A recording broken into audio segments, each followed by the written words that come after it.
The Battle of the West. The Eels are looking to break a 36-year premiership drought, and the Panthers were looking to become the second team in the NRL era to win back-to-back premierships.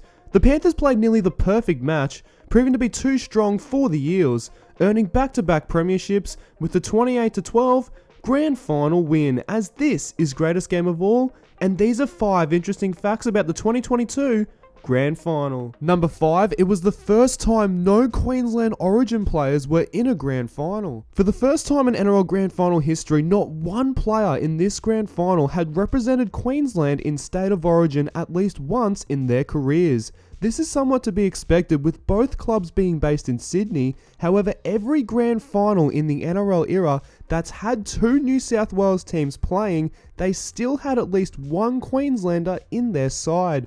Reid Marnie was the only player eligible to play for Queensland in both the 17-man squads and is yet to play for the Maroons. The last time this occurred was the 1981 grand final between Parramatta and Newtown. Number 4, Junior Paulo became the first Samoan captain in a grand final. Along with Clint Gutherson, Junior Paulo was co-captain for the Eels in this grand final, becoming the first Samoan international player to captain a team in the grand final. He certainly led from the front, having 12 runs for 106 metres as well as making 25 tackles. He then led his country to the World Cup final later that year for the first time in Samoa's history, but they would lose in the final to Australia 30-10. Number 3, it was the smallest grand final TV audience. With only 2.76 million viewers nationwide, this grand final had the smallest TV audience in NRL grand final history. In comparison to other grand finals, the 2021 grand final had 3.6 million viewers nationwide, and the highest viewership for a grand final was in 2005 with the Tigers beating the Cowboys. It did, however, break the record for the most streamed grand final, with approximately 389,000 streaming on 9Now. Many fans have led to believe this is because of the timing of the grand final, suggesting that it should be played in the afternoon rather than at night time.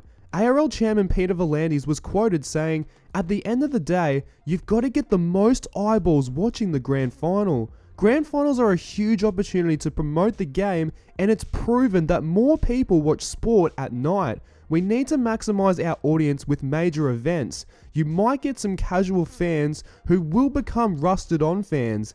At this stage, there are no plans to change it." Number 2, Brad Arthur reached out to Ivan Cleary for advice. Eels coach Brad Arthur actually reached out to Panthers coach Ivan Cleary at the start of the 2021 season to ask for some advice on the unique situation of coaching his son. Ivan has coached his son Nathan since he was appointed Panthers head coach in 2019. Brad Arthur had only started coaching his son Jacob and was trying to figure out how to go about it. Here's what he had to say about it. It's private, but briefly, it was a tough decision to have, introduce my son into the team.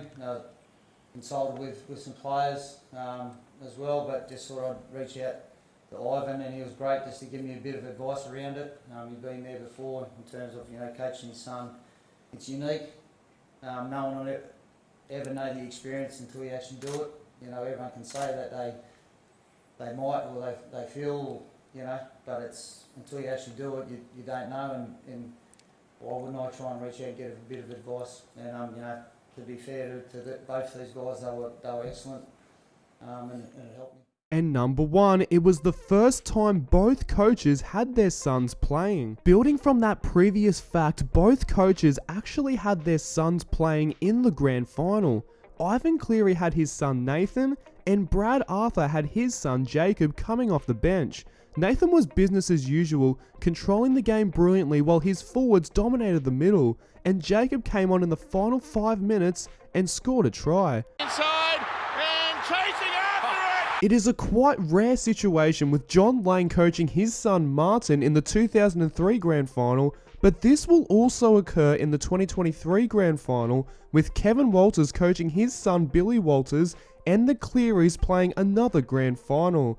Nevertheless, it was the first time that both coaches had their sons playing in the grand final. So, what did you think of our list? Let us know your thoughts in the comments below, chuck us a like on Facebook and this video, follow us on Instagram and subscribe to our channel for more Rugby League Countdowns.